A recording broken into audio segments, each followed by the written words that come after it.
जो देश का माहौल है और 4 चरणों में भारतीय जनता पार्टी चारों खाने चित हो चुकी है।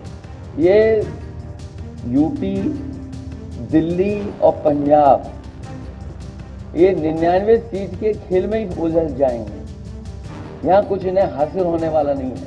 इतिहास 4 चुनाव हार का चौका लगा चुके हैं ये लोग। उसके बाद भी अगर समझ में नहीं आया है तो 5वीं हार के बाद समझ में आया। सबसे पहले अरविंद केजरीवाल जी को राज्यसभा की सांसद उन्हीं की पार्टी की, उनके आवास पर जो घटनाक्रम घटित हुआ उसका जवाब देना चाहिए। देश और प्रदेश का भ्रमण करने से पहले 2 जून को फिर से तिहाड़ जेल जाने की तैयारी करना चाहिए।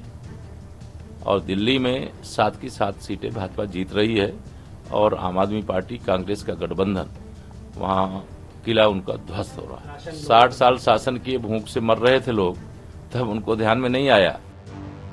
जैसे जैसे लोकसभा चुनाव आगे बढ़ रहा है वैसे वैसे इंडिया गठबंधन अपने अंदर मोटिवेशन और ताकत को एकजुट करने में लगा हुआ है। इसका ही एक उदाहरण देखने को मिला लखनऊ में, जहां पर अखिलेश यादव और आम आदमी पार्टी के संयोजक अरविंद केजरीवाल एक साथ मंच पर नजर आए।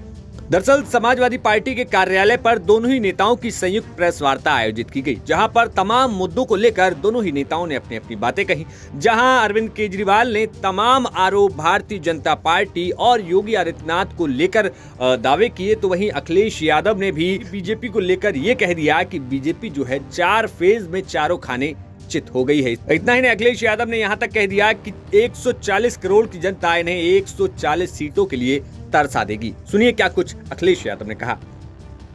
जो देश का माहौल है और 4 चरणों में भारतीय जनता पार्टी चारों खाने चित हो चुकी है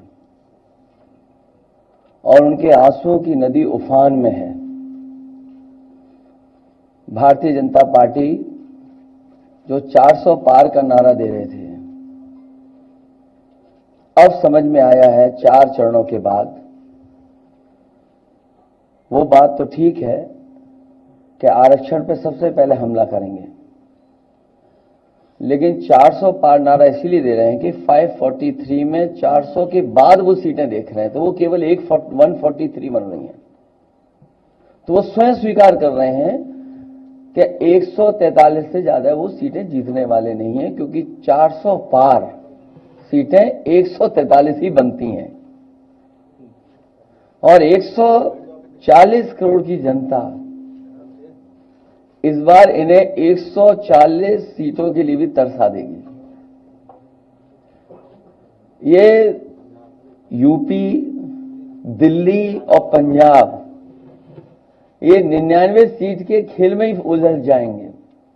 यहां कुछ इन्हें हासिल होने वाला नहीं है। रोटी कपड़ा और मकान की तो लड़ाई हम लोग लड़ेंगे, लेकिन रोटी कपड़ा और मकान से पहले हमें संविधान बचाना है। संविधान बचेगा तो लोकतंत्र बचेगा और बाबा साहब भीमराव अम्बेडकर जी का दिया हुआ संविधान ये हमें अधिकार, हमें न्याय दिलाता है।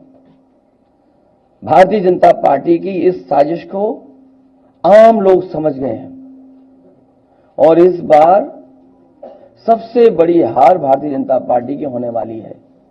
अभी तक तो हम ये कहते थे कि ब्रह्मांड का सबसे बड़ा झूठ बोल रही है, अब लग ये रहा है हारने के बाद ये ब्रह्मांड का झूठ का विद्यालय खोलेंगे,